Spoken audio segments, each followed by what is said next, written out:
ৰাজা দশৰথে হিমাহনা খুবই থাকাৰ অবস্থা আহিলে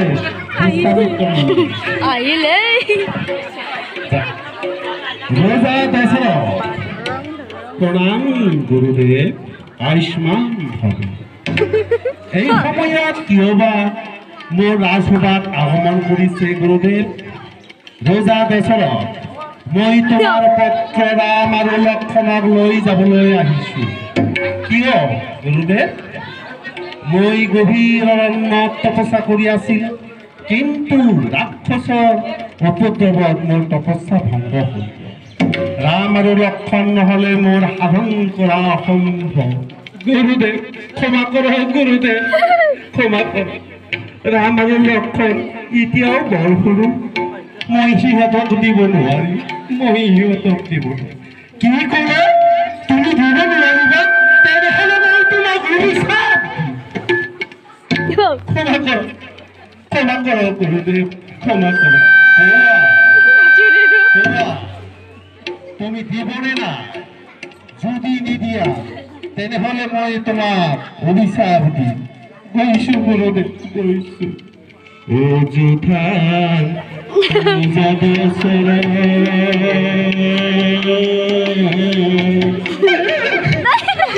কান্দি কান্দি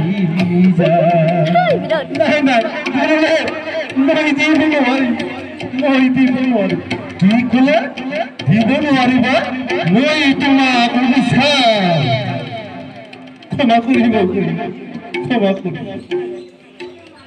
অযথা রোজা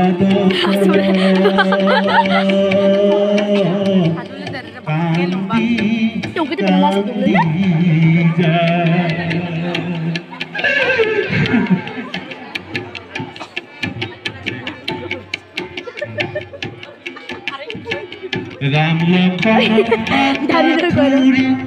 গুরু চরণ গো রাম লক্ষ্মণ পুরি গুরু প্রণাম করিবলৈ গলে রোজা দশরথ বাবা রাম বাবা লক্ষ্মণ প্রণাম করা গুরুদেব প্রণাম প্রণাম গুরুদেব বাবা রাম বাবা লক্ষ্মণ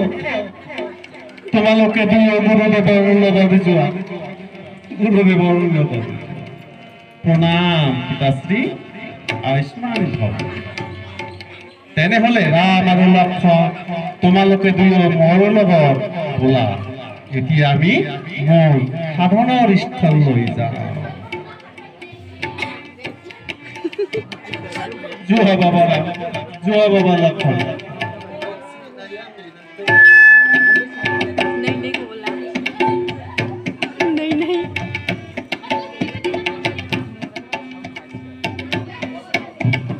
मुंबई से आया मेरा दोस्त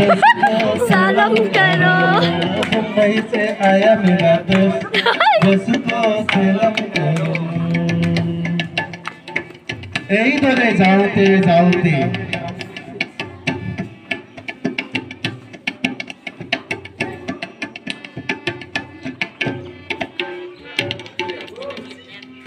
এইদৰে যাওঁতে যাওঁতে দুই আলি বাদ পালে আৰু গুৰুদেৱে ক'লে শুনা ৰাম শুনা লক্ষ্মণ এতিয়া আমি কোন বাটেৰে যাওঁ যদি চিধা বাটেৰে যাওঁ তেনেহ'লে তাৰক্ষা ৰাক্ষসৰ হ'ব আৰু ডেকা পথেৰে গ'লে বহুদিন সময় লাগে চিধা বাটেৰে যাম গুৰুদেৱ চিধা বাটেৰে যাম গুৰুদেৱ বুজি পাইছোঁ তেনেহ'লে মই তোমালোকক এতিয়া এটি পৰীক্ষা দিম ৰাম তুমি চোৱা তো দেখিছানে তাতে ফল আছে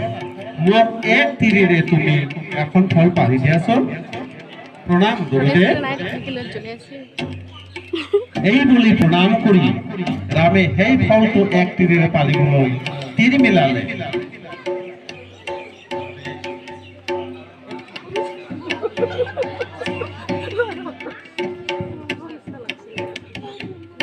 Tinggal mana sih dong?